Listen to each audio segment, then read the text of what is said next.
Good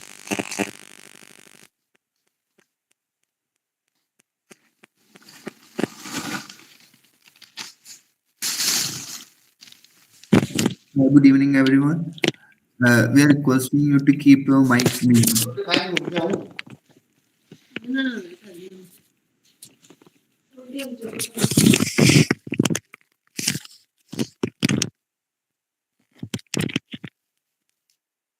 Okay.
Hello, everyone. We will be starting with our session in a while, and we would really appreciate on cameras and off mics. And let's make this session a great one through your cooperation.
Hello everyone, I would like you all to please be patient and we will be starting with our session in a while.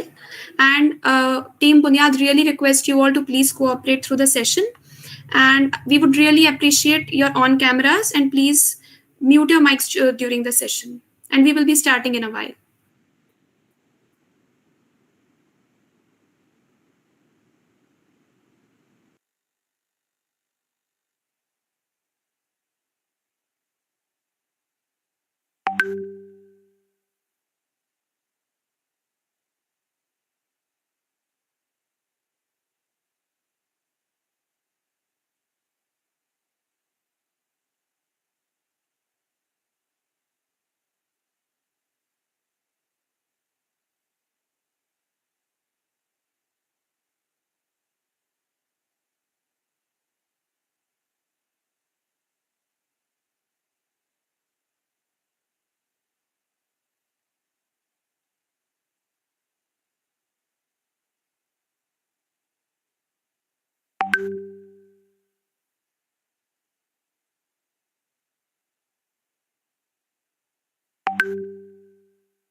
Good evening, everyone. We are requesting you to keep your cameras on. Ma'am will join soon. Please be patient.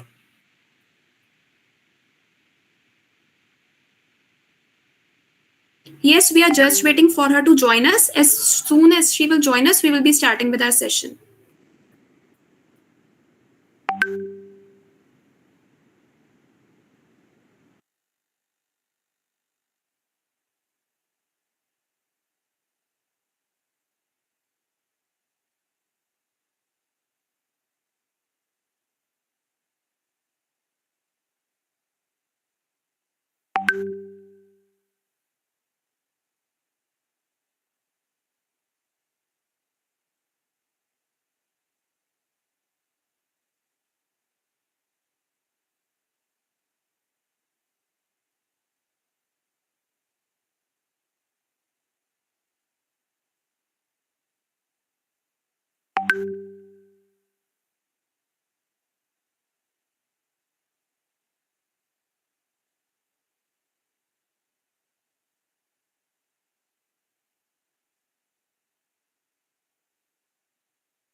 We would Ma'am, again like yeah, ma'am, shall we start the session right now?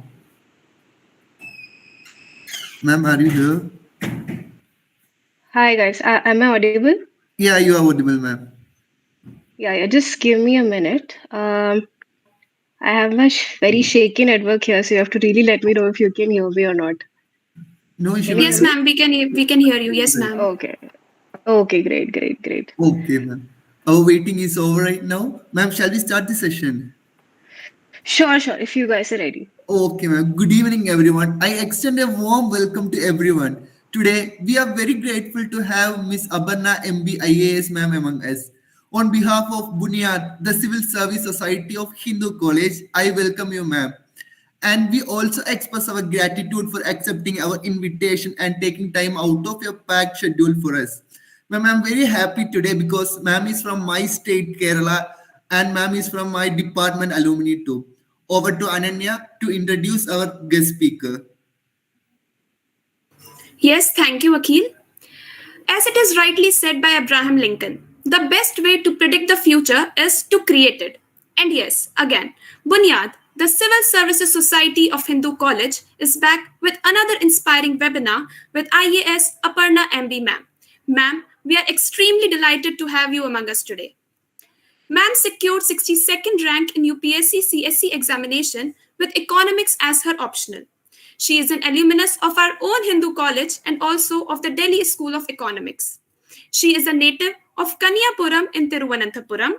She worked as a data scientist at a private firm in Bangalore. She quit her job chasing her dream of becoming an IAS officer. Ma'am, before proceeding towards the questionnaire part, a few words from your side, please. Thank you so much for a very illustrious introduction.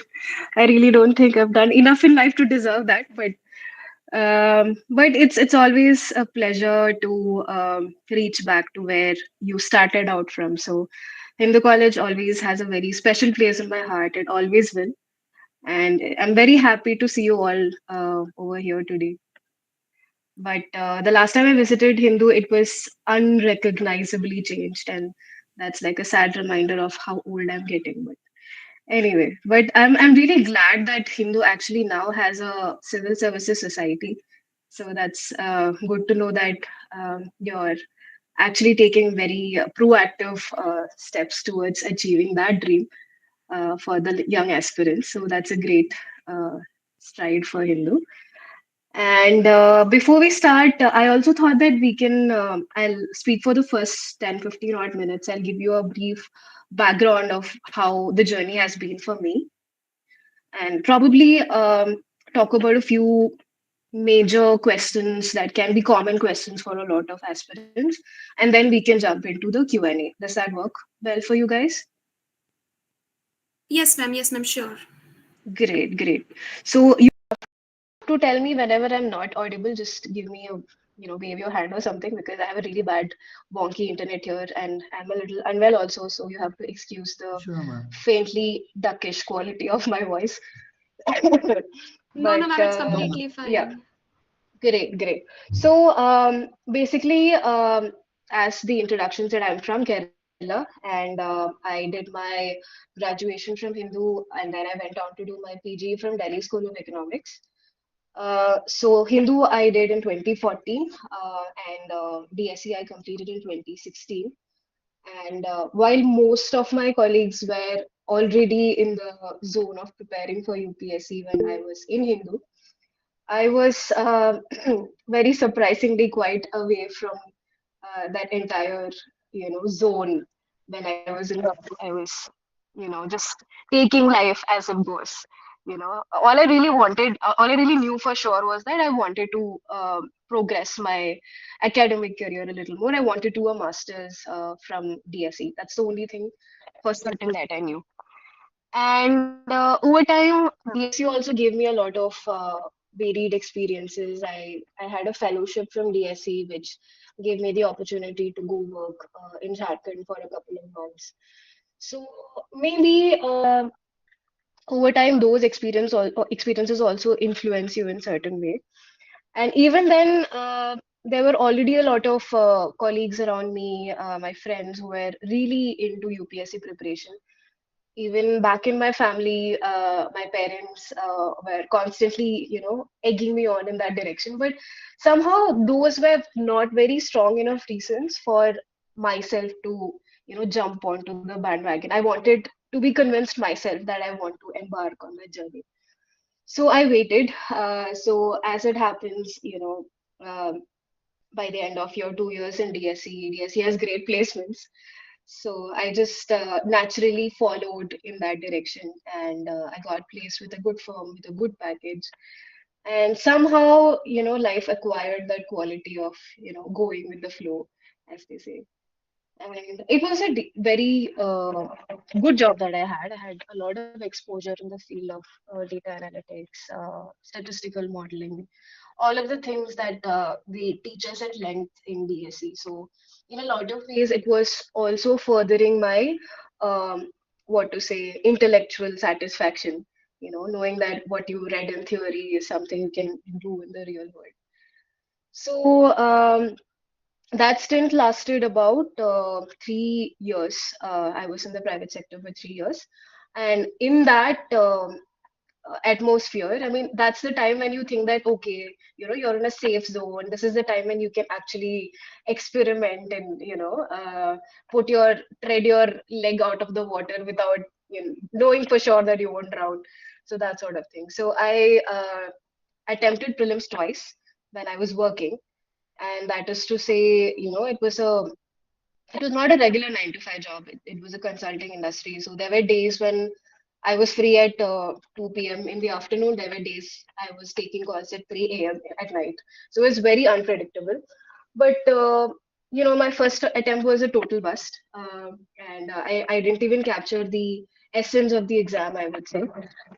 Uh, but over time, I learned in my second attempt, I would say I was very close to my the cutoffs that year for prelims. But at the same time, I got this realization that if I do want to have a sincere attempt at this exam, for me at least, given the circumstances I was working in, I had to take a proper break. So that's what I thought when I thought that I'll take a sabbatical, and I took a 1 year break, and lo and behold, it was COVID year. So my 1 year break effectively became like a 1.5, 2 year break. And that particular attempt transpired well for me, and I cleared the exam. And I had 62nd rank. And currently I am in Punjab Cadre, and I'm assistant commissioner here. So we have a district training going on. So how training goes on is for the first 3 months, you have your training with all the services together. That's called the foundation course. After that, you have a 6 month training for IAS officers only, and that's called phase one. So after this 9 months in the academy in Missouri, we actually set out for a district training, and that is where I am right now. So this district training is supposed to last a whole year, and it will end sometime in August.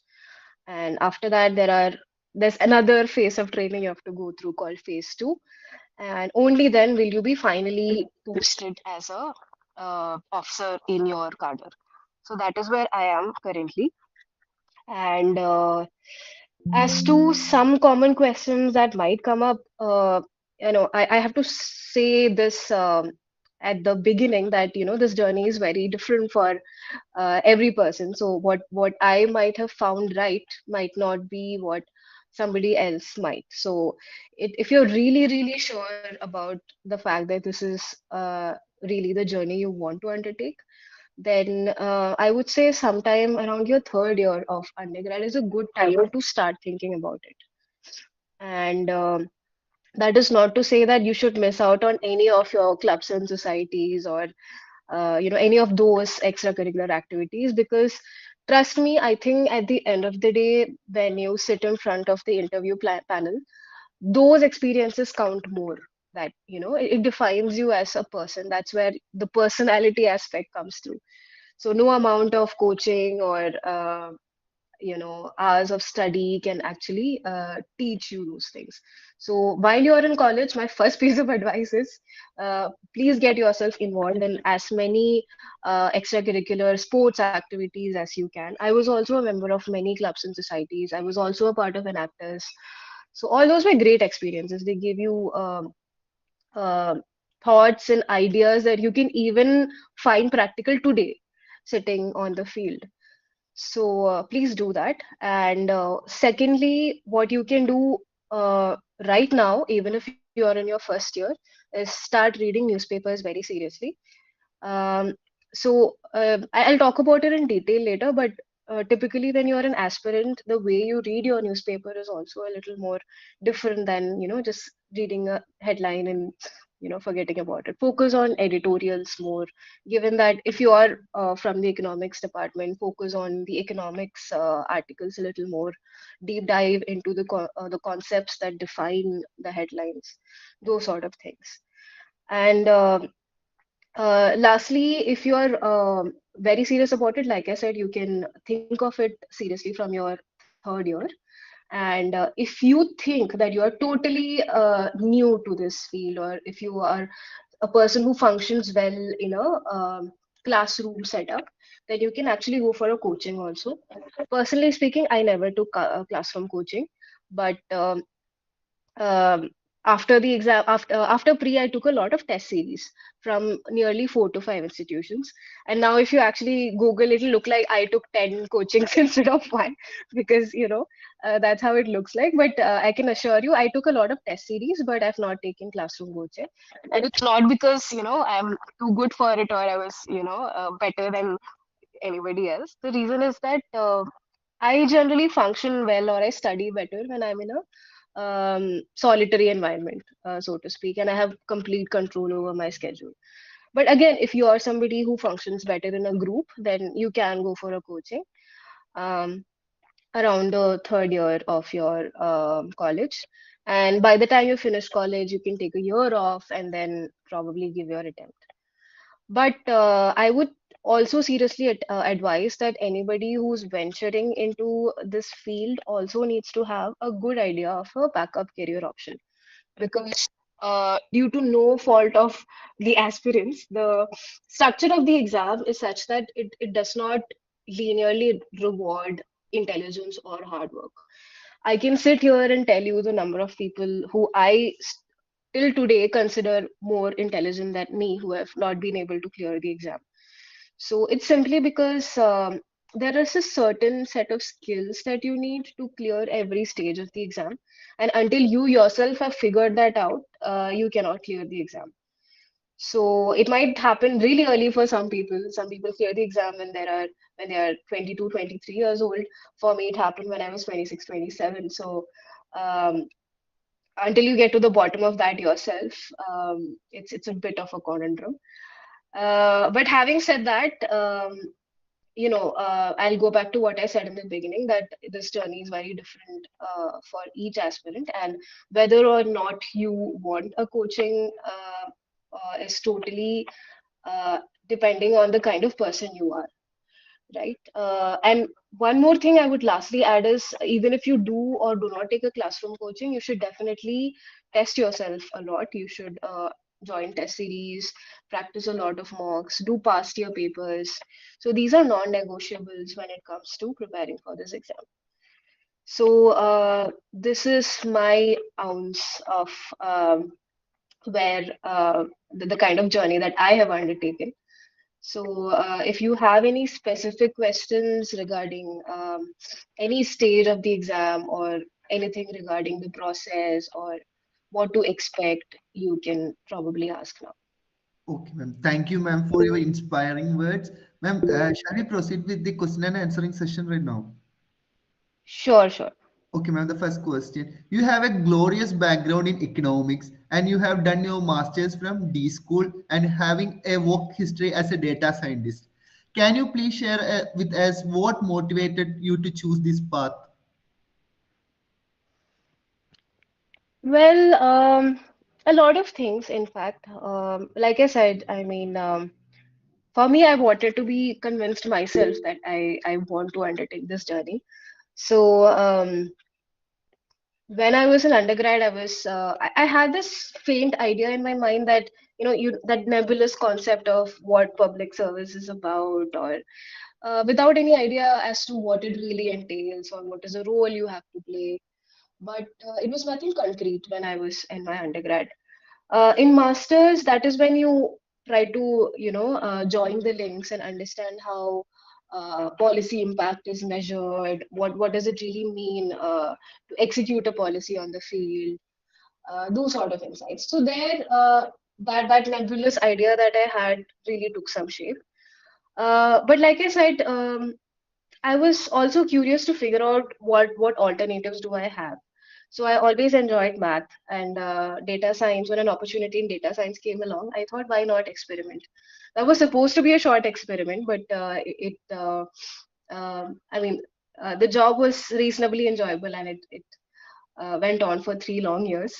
And by the end of the third year, I was even working for a bit in the US. And I would say that is when it finally snapped, and I really realized that what I want to do is be in public service. So I would say, what happened in US was um suddenly you get this realization that uh, at the end of the day, you will never be as valued, in a foreign country for your contributions as much as you are, in India. And there was actually, a statement that came from one of our clients towards our team saying something like, it's okay, don't mind, you just have to run your models, we'll do all the thinking. And, that sort of expresses that, at the end of the day, they think of you as just pairs of hands. So that somehow really hit hard at that point. And that's when I thought that, it's time to probably take that old dream seriously. And that's when I decided to quit and try for a year. Great, ma'am. And ma'am, did you face this question in your interview time? This particular one, I don't remember. I don't think so.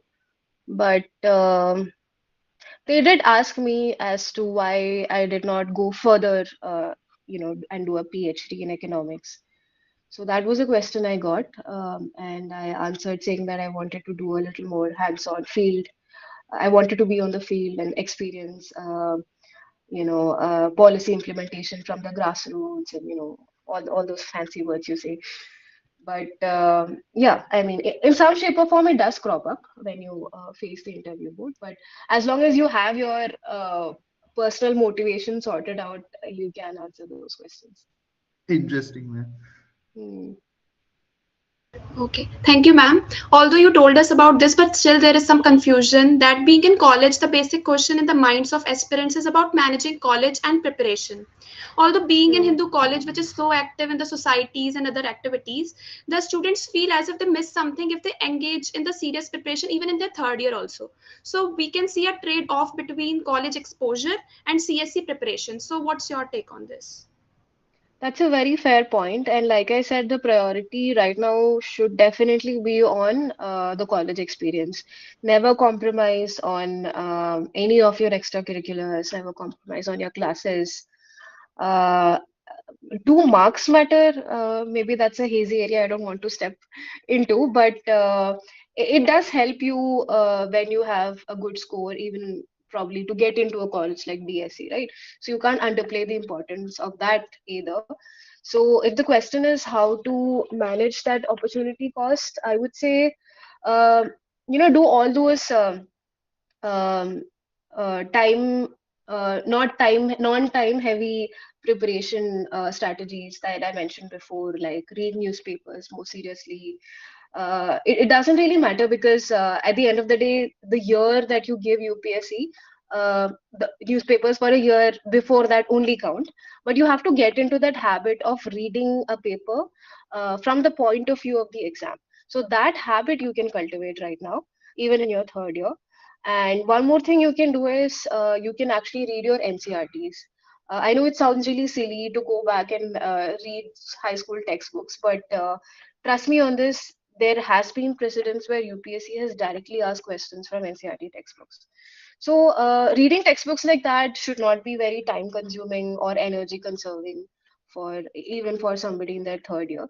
So by the end of your third year, if you go prepared with a point of view on how to extract information from the newspaper, and if you've already read your NCRTs, you're already taken one step towards the larger preparatory process. And also, one more thing I would say is you can cultivate the habit of writing as well. At this point, you might not be able to write answers relevant from the point of view of UPSC CSE, but you can probably write a random essay, or you've seen UPSC past papers, right? Just grab a past year UPSC essay paper and try writing an essay, get it evaluated from one of your professors or peer review it. You can do that. So I think that is enough by the time that you finish your third year. Whatever serious preparation that you want to do can wait after you have graduated. That should be okay. Thank you, ma'am. There are many students aiming to get placed in the corporates and then carry on with their preparation. Since you have given your initial attempt while working, you will be the best person to answer it. What were the challenges you faced while preparing for the examination while working, and what suggestions can you give to the aspirants planning their journey this way, ma'am? Right. So I'm not gonna lie to you. It's not easy.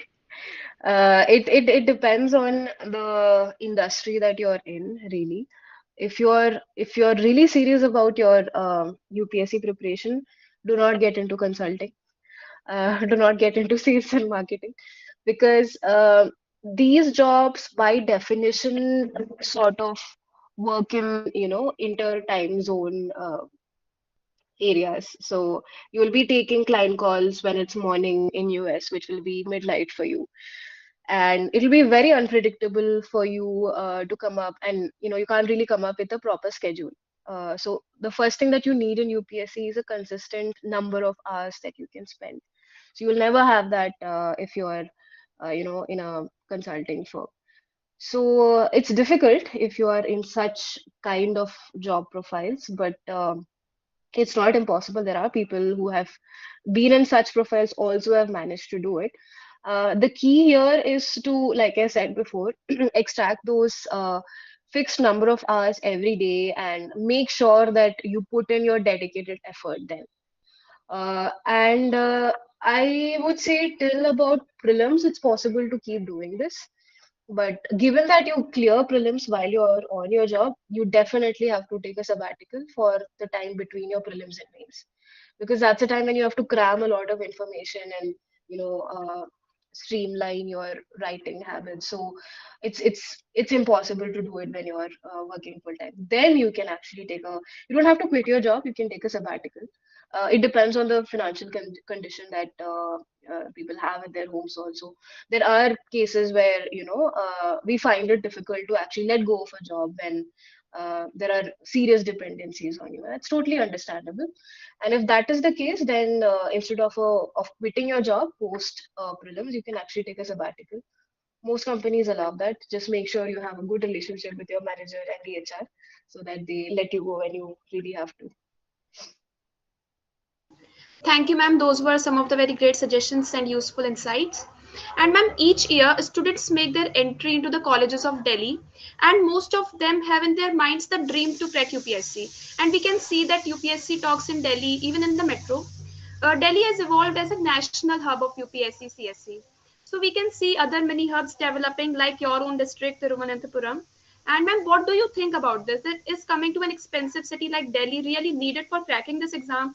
And is the most expensive coaching fee really needed to be paid? Or CSC is an examination which can be cleared with sheer determination and hard work? Please, ma'am, what's your take on this? So I have a very biased point of view on this. I'm very anti-coaching, so it's natural for me to say that it's not necessary. But again, I mean, it depends on circumstances. It's definitely not worth paying exorbitant amounts of money to go to any specific coaching institution. I can guarantee you that no coaching institution has a magic formula that can produce the best results, no matter what they claim. But depending on where you are in terms of your preparedness, you can actually even join a remote course or an online course if you think you're totally clueless about how to go about things. But if you actually want the whole process just laid out for you, I can say this much. Basically, what you do is first you read your NCRTs, um, especially for geography and history, unavoidable. The others are kind of dispensable. Then you go about reading. This is a layered process. Then you go about reading your basic books, And for every specific subject, there's a basic book that has been followed for generations, and that strategy hasn't been flawed till now. So it's Lakshmikant for politics, it's Spectrum for modern history. These two books are indispensable.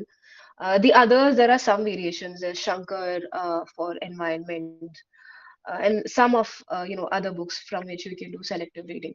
This is what you do after you finish your NCRTs. So if you think about it, till this level, do you really need somebody's help to read a book? Like, I personally don't think so. So till here, things are good. Where things get a little hazy, where I think you might need a little hand holding, is to understand the nature of the exam. So prelims by far is getting to be the toughest stage in the exam, simply because it's the easiest way to just eliminate people in one go. So there are certain coachings which offer a lot of mock papers like Vision IAS or Insights. They're famed for the number of tests they have and the quality of the tests. So you should definitely take advantage of those. Join a test series, do as many papers as you can. I personally saw nearly about 200 papers for prelims before I actually attempted pre. So it becomes more of a hobby, sitting early in the morning, just, marking the questions, checking if they're right. So there you might need a little hand holding if you want somebody to tell you what is the right way of attempting your papers, how to improve your accuracy. So you can join a crash course for that, or just simply do. I did it through brute force. I did a lot of papers and figured it out myself. So that is where you need some hand holding. And for mains, I do think you need hand holding because you need a mentor to guide you to write good answers. There, a test series will definitely help. So, to summarize it, dependencies, figuring out how to attempt pre efficiently, and figuring out how to write answers effectively. So, these two places you do need hand holding, and in my personal opinion, a test series will do just the function for that. All the reading that you have to do, I feel you can do on your own if you're fairly competent with English. It also happens that some people do not have a background in English and they would rather give the exam in Hindi. And unfortunately, a lot of standard textbooks are not available in Hindi. So in that case, maybe you can take some extra hand holding in terms of some remote classes or classroom coaching. But otherwise, I think it's pretty okay if you read these books on your own as well. Thank you, ma'am. Ma'am, we are taking from the question from the audience. Aditya Singh, you can ask your question now. Okay. Thank you, ma'am. It was really nice listening to you. By the way, I'm from Shriram College of Commerce, and my question to you is that you talked about certain skills that people do acquire or do need to acquire to crack this exam. So, what are those skills, if you can list out, and how to acquire them? If you can just give a gist about it. Right, great, Aditya. So, like I said, for prelims, the only skill that you need is to know how to eliminate options effectively. Because I've seen people who have done very, very little preparation, who still ace prelims every year simply by in lieu of the fact that they are good at identifying red herrings and knowing for sure that this cannot be the right answer. So such kind of skills come for me. It came only with practice. So if you're naturally talented at that, great, because I feel it comes a little more easily to engineers, which might not be the primary crowd here. I understand. Not to demotivate you guys, because naturally, because if they're used to that, you know, uh, exam preparatory mode that they're in. So if you're not, naturally good at MCQs, then probably doing a lot of test papers like I did will help you acquire that skill. And the golden rule here, always, all levels in exams, in all government exams, is to do past year papers. So patterns do repeat. You will get clues every year as to what can be asked, what kind of questions can be asked next year. So do your past year papers, do practice papers. You can get those skills for your pre. Mains के लिए I would say the skill you need is to write good answers fast, very dumbly put. But so it's actually again a trade-off between quality and time management.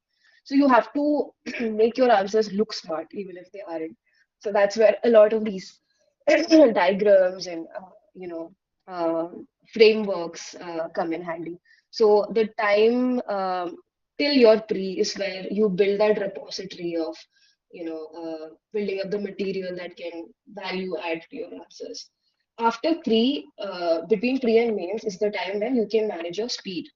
So that's when test series come in. You can time your tests and make sure that you complete your paper. That's of prime importance. It means even if you write beautiful answers, half of the booklet and बाकी आपने brand छोड़ दिया, तो you're already out of the race. So the most important thing is to finish your paper. So both quality and quantity matter. It's balancing these two that matter uh, in mains.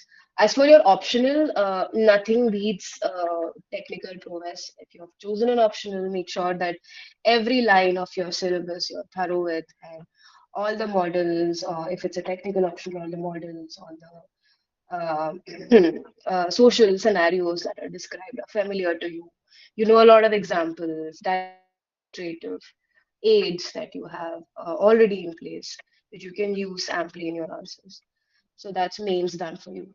Interview personally, I feel बहुत ज़्यादा preparation की ज़रूरत नहीं है. I feel that's like the easiest stage of your preparation. At least for me, it was. I felt that way.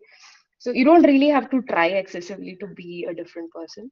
It's just a culmination of who you've been all your life. Just make a good attempt of thinking it through and writing it down in one place.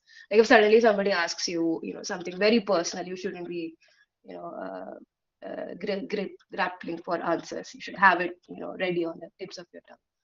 So make sure you maintain that, pen down your thoughts in one place, especially regarding what you've filled in your DAF. There's something called DAF, detailed application form, which is like a resume which you have to fill out after your mails. So whatever you've written in your DAF, make sure that you haven't lied, and make sure that in and out of everything that you've mentioned there. And that's more or less enough for interview. These are the three levels of skills that you need for every stage of the exam. Thank you, ma'am. Thank you, Aditya, for your valuable question. Now, Agash can proceed with your question. Agash Singh. Good evening, ma'am. I am Akash, a first year sociology student of Hindu College. Ma'am, as you have said that now you are on training and posted as assistant commissioner in Punjab cadre. So I'm curious to know how is your daily schedule look like? Means what are the things that you do as an assistant commissioner? Great, Akash. That's a question that I had no answer for when I was preparing for UPSC even. So let me put it this way. So a job of an IAS officer is mainly threefold. One is that you're a revenue official in the sense that you're a judge, you're an executive magistrate. So revenue cases come to you. You have to be adept at revenue to understand how to dispose them of. That's your first set of responsibilities. The second set of responsibilities you have is law and order. And with that comes everything under the sun, right? From a dharna to, managing scuffles locally. You have criminal powers also, by the way. Criminal cases can come to you in the court, and you need to be adept at CRPC also to understand how to dispose them of. So that's another set of responsibilities you have. This third set of duties you have is probably what we are most familiar with, and probably the only thing that we've been exposed to, which is developmental work. That think of new projects, new initiatives that you always read in the newspapers. Collector somewhere did something new, opened a library, created a new scheme, did something for tribal welfare. All that comes under development, and also executing already existing schemes, all shapes and forms, all levels, right from Panchayati Raj to rolling up to the district and the headquarters. So all that comes under development. So on a typical day, You do all of this. So that's the beauty and the curse of this job, that you have to be adept at all these things simultaneously, and you will not get a split second of break between switching between any of these modes. So that way, it's a very engaging job. It keeps you on your toes, and there are so many opportunities that even if you want to specialize in something, there's something that you like more than other things. There's always an option to delve more into that. So that's a typical job profile as an IAS officer. As a trainee, the main task we have is to understand how these three uh, functions work. Basically, understand revenue loss, understand CRPC, and understand how all departments function in generally when they have to execute these developmental projects. So, hope that answers your question. Yes, ma'am. Thank you so much. Thank you, ma'am. Thank you, Akash, for the interesting question. Now, Shikhar and Thani. Thank you, Akhil. Okay. Good evening, ma'am. I'm Shikhar. I'm third year economics student from Hindu.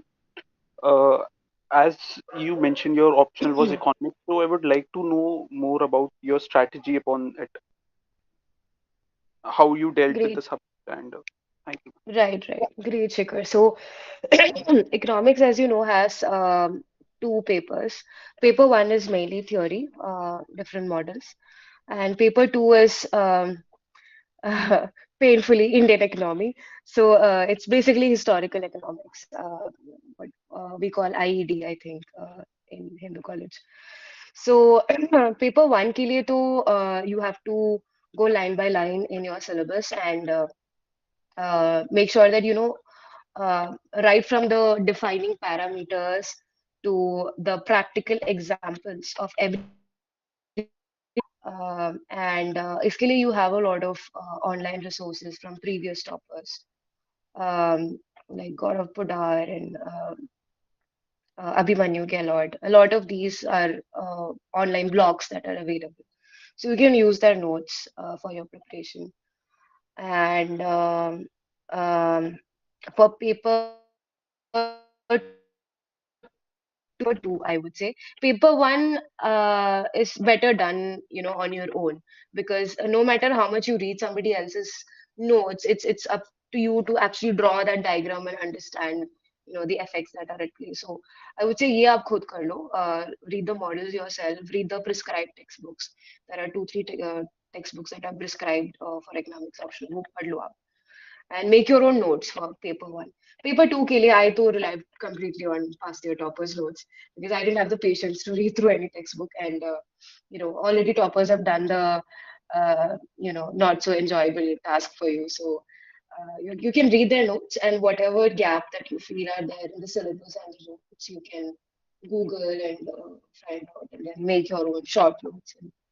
इसमें भी आप paper two में specially आप past year papers बहुत कर सकते हैं because repetitions काफी आते हैं पेपर टू में. Paper two, it's more about making your answer look fancy more than you can't do that in paper one because there are questions every year that baffle everyone. So उसको तो आपको छोड़ना ही है. कुछ 5-10 marks के questions तो आपको छोड़ने ही पड़ते हैं हर साल, which is okay. बाकी you will be able to answer very well if you have understood the models properly, and if you have attempted at least a few papers, past year papers on your own, you should be good. Thank you, ma'am. Thank you, Bhaiya. Now, Prem Prakash can ask you a question.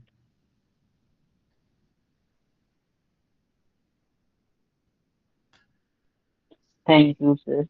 Okay. Good evening, ma'am. My question is like, ma'am, I in 11, 12, I prepared for JEE mains, but I couldn't clear it. Then I got admission in Hindu college, and now I am pursuing physics honors. But I have no clear in mind like what should I do in future. Like I think sometimes I should start prepare for SSC CGL, and sometimes I should start for prepare for UPSC. Then, ma'am, how can I overcome these types of problems? Like, what should I do? So, Prem, that's a very natural question to have. But I would say identify, if not, I mean, probably you're thinking of what are the routes available for you. Before you get there, I would say think about what really interests you. I mean, does physics interest you so much that you're ready to spend hours in your life researching or thinking about newer areas of development, researching, figuring out innovations and those aspect of things. In that case, you can consider a PhD, apply for colleges abroad which offer a good PhD, places like MIT, or that's an option. If you think that you prefer a little more a job where you have a little more action, then I would say that consider your options. I mean, given that you are all in DU right now, all of you have decent placement options also. If you're not sure, it's a good idea to just take a private sector job and see how it works out for you. And then do your thinking that वहां पे जाके आपके perspectives थोड़े बन भी जाते हैं कि ये तो मतलब बिल्कुल नहीं हो पाएगा मुझसे. So if that is your inner calling, when you go there finally and start earning, so once you start earning, also your perspective changes a bit. You have that financial independence. उसके बाद फिर आप सोच सकते हो, you can always revert back to academics if you want, or अगर उस point पे आपको लगता है कि आपको पब्लिक सेक्टर ज्यादा एल्योरिंग लग रहा है, देन ऑल दी ऑप्शंस जो आपने मेंशन किया, you can experiment with all of those.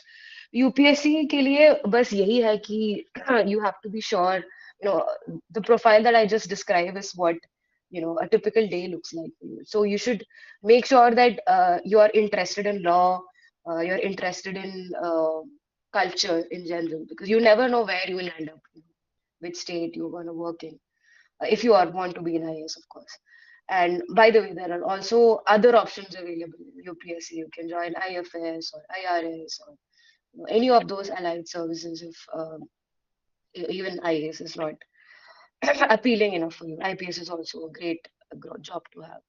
सो ये सब आपको अभी बैठे बैठे अगर पर्सपेक्टिव नहीं आ रहा है, तो I would say you can go with the flow like I did, take up a private sector job, and then once your perspectives take shape, take some advice, talk to your peers, see where they're going, how it's working out for them, उसके बाद आप एक call ले सकते हो.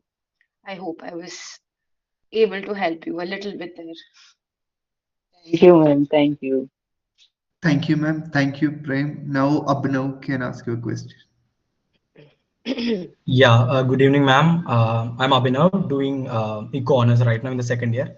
So, like, my question is also about econ optional. So, like, what can a DU student who is doing his graduation in economics do right now?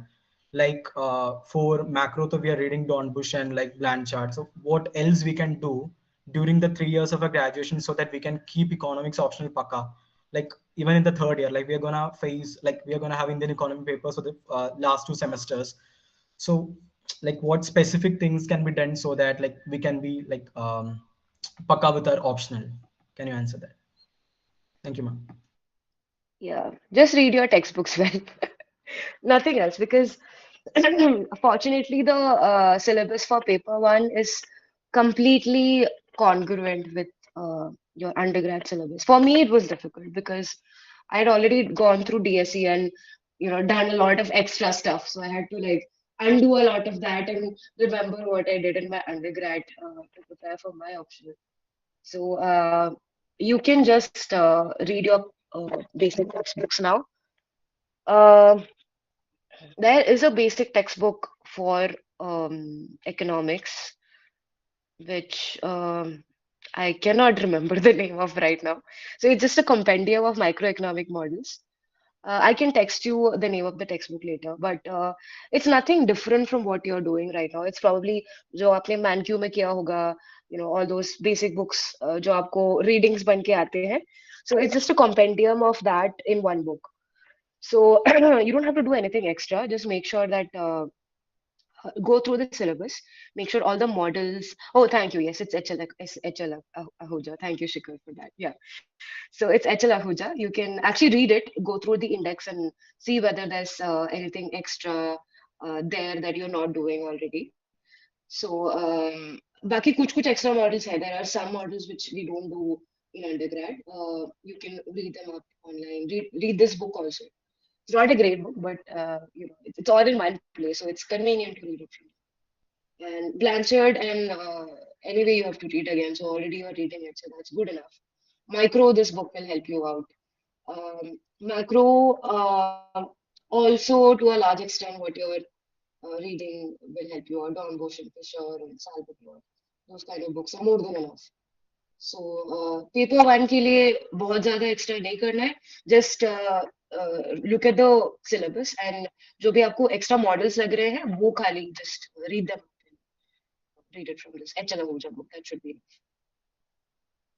paper two. I think go through your IED, the economic history paper, and probably then go through your toppers blogs.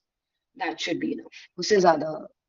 So one smart thing you can do when it comes to the actual paper writing stage is try to link both papers. So paper one may write examples from paper two that this particular model was demonstrative during the contagion, and then it looks like you've understood the practical aspect of it. Paper two is completely a historical paper. So usme you can write, isme this model was at play. That's why this economic phenomenon happened the way it did. So then it looks like you've understood the theory of it. So these are the smart interplays that you can do when you're actually writing your answers, for your option. Okay, thank you, ma'am. We still have some of the questions in our mind to ask you. Shall we proceed with them? Sure, please go ahead. Okay, ma'am. This question is a very obvious one, and that's about answer writing, which some of the aspirants have in their mind. So, what techniques did you use to improve your answer writing, and can you share some of them with us? So, if you're normally a person who likes writing, then it's not very difficult to get into that groove, which was the case for me. Like I generally enjoyed writing, so essays were never difficult for me. But even with that, I mean, writing the kind of answers you need for UPSC is a different task. So what I did till I wrote pre was there are all these free websites that are there where you can write and peer review your answers. Like Insights ka forum hai, and then there is IAS Baba, which has their TLP program. So you can just write one answer every day, not more, and just see what are the kind of answers your peers are writing. See, no need to get disheartened at that stage because it might look like a lot of people are writing great answers, but it's okay. So nobody can write, that beautiful answers, on the day of the exam. So don't get disheartened if you see fancy answers, or if the institute itself publishes synopsis, which is an ideal answer that they give you. Those maybe there's a lot of extra details that are there. So no need to get discouraged with that. Just take the best from all of it. If there's a diagram you write, like draw it in your personal book, or there's a point or a way of presentation that you like, make note of it. So ये सारी चीजें you can do till pre. Pre के बाद, like I said, it's a speed management thing. So you have to join a test series and write full tests. 3 घंटे बैठ के आप top down write all the answers. Make sure you finish them. I was not able to do it. Till about 1 week before the exam, I was at least one answer short. And somehow, I just managed to finish all my papers during mains. So that's something not to be ignored. But that you can wait till after pre to do. Thank you, ma'am. Ma'am, at the time of the personality test, it said that we have to give our opinion on certain issues. What, according to you, can be done to form opinions of our own recent happenings, and also how to make a bureaucratic stand on certain issues that may be politicized or made a controversy? That's a very well thought question. But yeah, I mean, you're right. I mean, first of all, about the forming opinions part, newspapers is what will help you. So most interviews actually revolve in two directions. Either it's completely DAF based, about your hobbies, your background, or whatever you have written and given it. So the ball is then in your court. But mind you, those kind of interviews are harder somehow, though you don't anticipate it.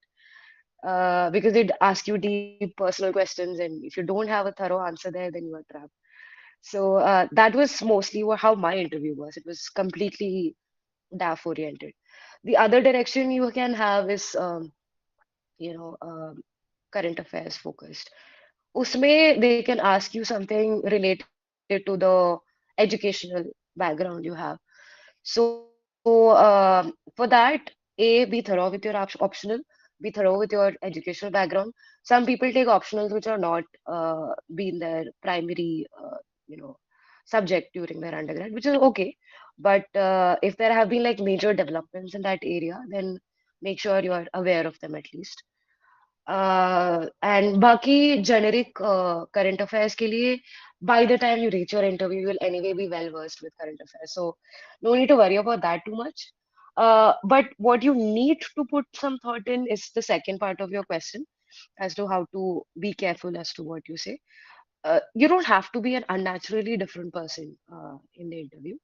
ऐसा कुछ नहीं है कि like there are people out there trying to make you feel miserable. It's not like that. It's a very genuine, normal conversation that you have. But if you say something very controversial, or something really stupid like, I hate task management and I don't like people or something like that, then you're screwed. Of course, people are wise enough not to do that. Political statements, even if you have strong points of view or affiliations, it's better, uh, not better, it's advisable that you don't express them openly in front of the board, simply because it shows that you're a biased person. So when you're sitting on a chair with considerable decision making power, how can you let somebody through when you know that he or she is likely to make a decision that can favor one party more than the other. So whenever that equity, justice, natural justice aspect comes into picture, it will bias the board. So it's better not to express very explicit political inclinations. It's better not to express very strong opinions about a subject. Like um, it's good to have an opinion, of course, but be very polite and diplomatic when you mention that. Say something like, this is my point of view, but I understand that there exists this other point of view, but these are my, arguments against that. But of course, everybody's privy to their opinions and just leave it at that. Just don't, go advocating something or argue with the board. That's the worst. I mean, if you do that, then they might be nice to you, but by the time you walk out, you're already. So don't try that. But 90% of interviews are just regular conversations, nothing at all like what you see in Drishti IAS. A lot of people think that that's how a real UPSC interview looks like. It's nothing like that. And some people even asked me that, आपका interview तो देखा नहीं हमने बाकी सारे लोगों के interviews देख लिया, because they thought that that's the real UPSC interview being screened, on YouTube. No, trust me, that's nothing like how the real interview happens. It's more like how you and me are talking. I mean, it's a very regular conversation, and usually the ball is in your court. I mean, you can have a control over what you say.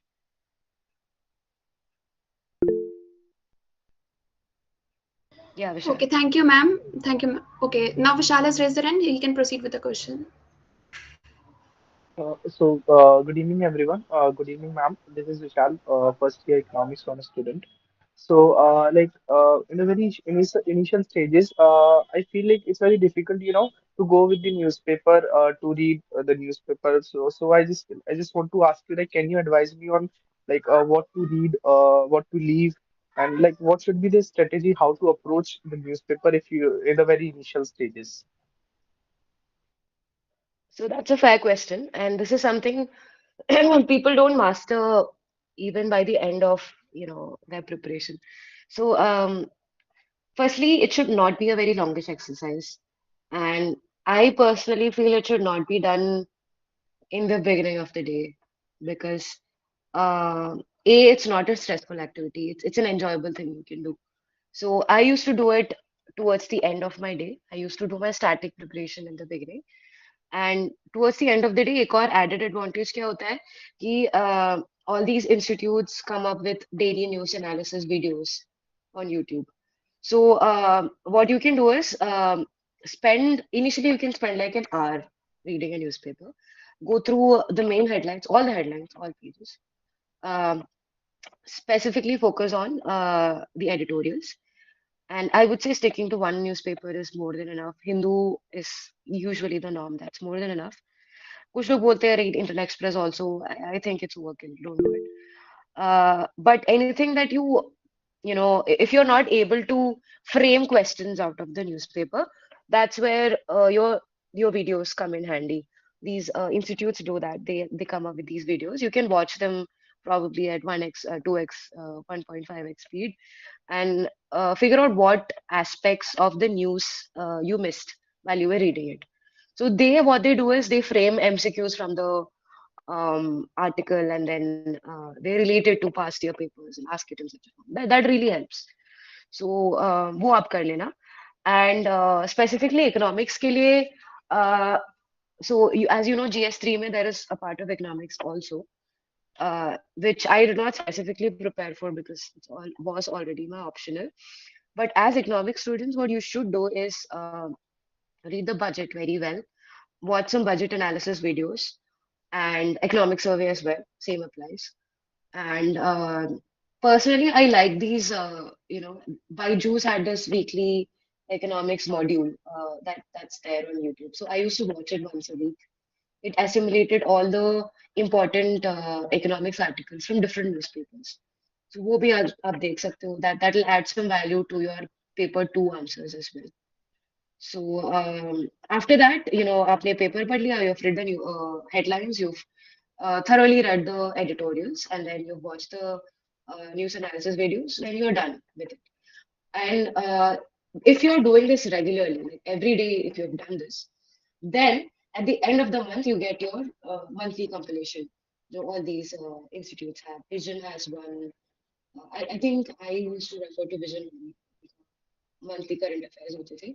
So if you refer that, that's a compendium of all the um, events that happened during the month. So if you read that first, before doing this pre-exercise, you'll spend an enormous amount of time reading it. So don't do that. So do this exercise every day, and by the end of the month, you can just breeze through that article and see whether there's anything extra that you missed out in current affairs. Do not make chronological notes from newspapers. It does not help at all. I used to do that, and it's a total waste of time. What you can do is maintain a test book when you do your pre, and divide it by subjects like geography, history, environment, economics. ऐसे करके make sections in the book. In that, you can like write one-liners about the questions you've gotten wrong, the fact that you've gotten wrong. So it's important to do it by subject, because when you revise for mains, you can use that as additional material for your mains answers also. तो इसमें आप वो daily news videos के MCQs भी लिख सकते हो, and anything you find relevant from the newspapers, which you have to note down, some full form or some big development, some scientific aspect that has to be noted down. You can do that. That should be enough. Thank you, ma'am. Now, Thank you. Shubhranshu Shekhar can proceed. Um, Hello, ma'am. Good evening. Ma'am, like I'm a student of integrated masters biochemistry third year.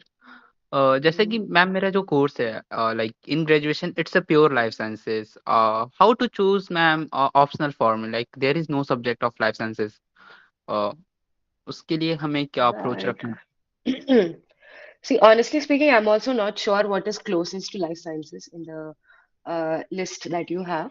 But I can tell you कि बहुत सारे लोग ऐसे हैं जो ऐसे optionals choose करते हैं, like sociology or philosophy or something totally different from what you've done, simply because it's a popular optional and you have a lot of material available. So you can of course go for such options. कि आप सोच लो what is the discipline that interests you most. So I've had a lot of friends who have been fascinated with philosophy from the from their school days. तो उनके लिए ये मौका हो गया कि like they could do some extra reading and understand some systematic way of understanding the subject. तो उन्होंने वो चुन लिया. सोशियोलॉजी इसलिए पॉपुलर है क्योंकि मटेरियल बहुत अवेलेबल है, and I don't want to disparage it saying that कोई भी लिख सकता है, but it's a very structured optional. तो आप सिलेबस को फॉलो करोगे तो मोर और less it's very easy to prepare, तो वो आप कर सकते हो. Anthro is a very popular optional, anthropology, so वो भी आप कर सकते हो. बाकी कुछ कुछ options है. Economics, so I would not advise if you have not had a background. Mathematics, economic students can choose mathematics, but you have to work a little extra for that. But even that is advisable if you have a background. Technical options choose mat karo is all I Ma'am, could what say. about Baki history? history भी यार, the thing is there's a lot of reading you have to do. अगर आपको interest है genuinely, if you are fascinated by it, आपको बचपन से पसंद आया है, then why not? Definitely go for it. That's also a very popular optional material, तो आपको बहुत आसानी से मिल जाएगा.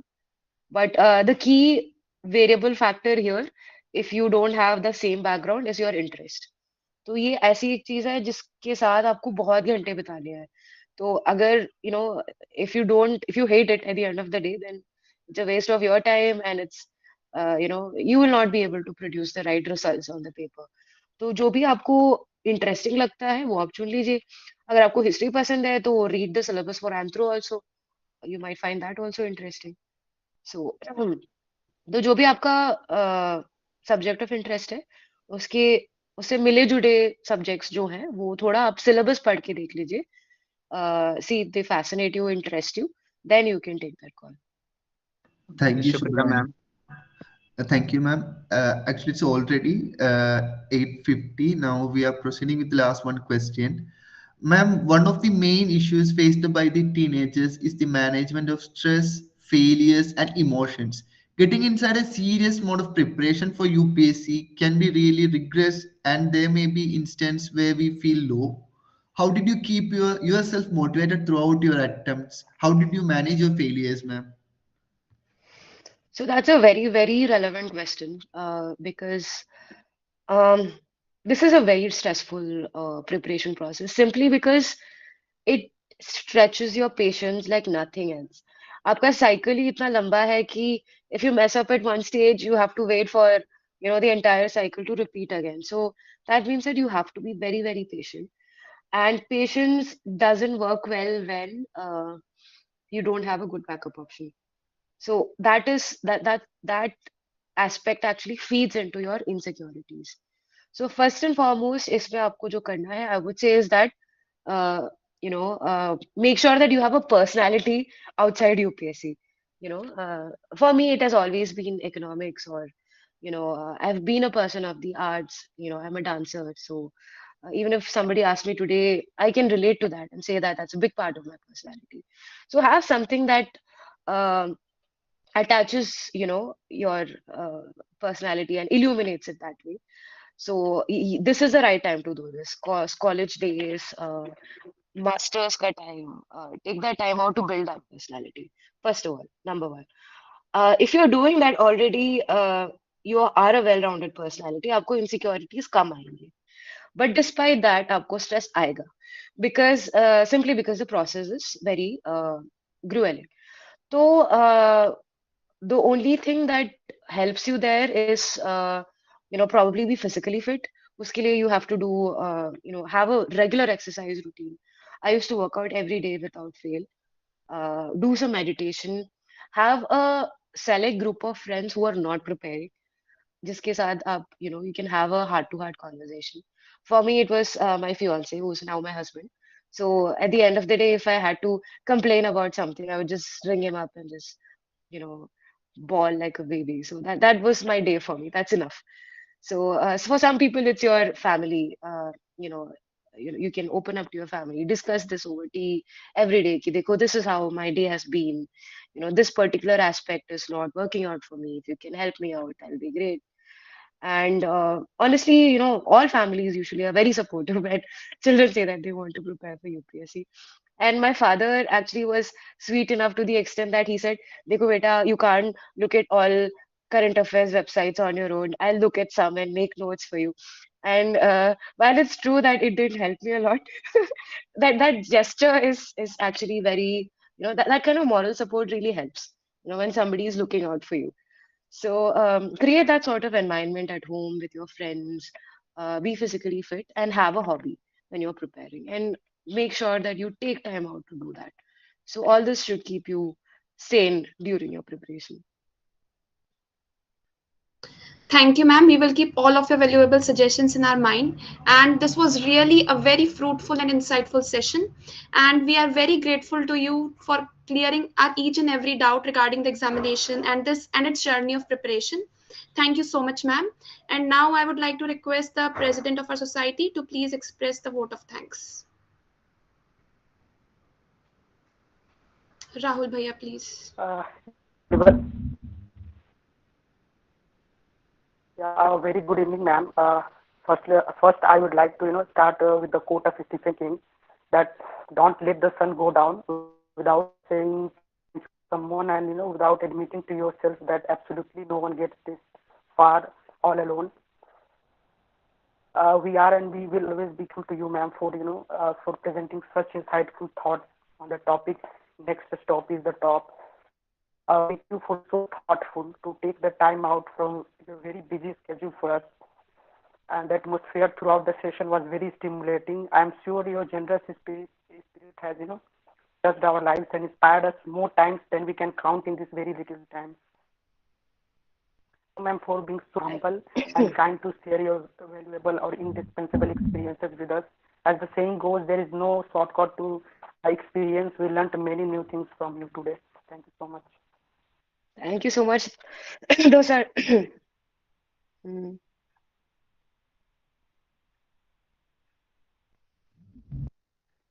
Thanks, guys. I mean, that's a lot of great words that I really don't, I don't deserve, I feel. I can see one last question in the chat saying, Chashikar is asking, EPW magazine. Mat padho yaar. It's okay, don't read it. I mean, you can read it if you want to, out of personal interest, but don't read it for preparation per se. And so, thank you for your kind words, and the pleasure has been mine. It's always great pleasure interacting with youngsters like you, brimming with hope and aspiration. So, I wish you all the very best, and अभी थोड़ा chill करो, take your life a little lightly, enjoy your college life. There is still time to prepare for UPSC. It's good to know the facts, of course, कि you should know आगे जाके आपको क्या करना है. Have that perspective, but at the same time, don't overstress yourself thinking about how to go about preparation. Life in ORN is going to be pretty, uh, you know, uh, scary if you choose that route. So don't think about those foreboding things right now. Don't think about the way you'll go about doing it. Just have that perspective in mind, and things will come to you when the right time comes. So I wish you all the very best in life and in your aspirational journeys towards UPSC. And I thank the society and everybody involved for inviting me for the talk. Thank you. Thank you, ma'am. Thank you, everyone. Thank you, everyone, for joining this session. Thank you for being patient throughout the session. Now you can leave the session. Thank you. Thank you, everyone. Thank you, Thank you, Ma'am. ma'am. Thank you, ma'am.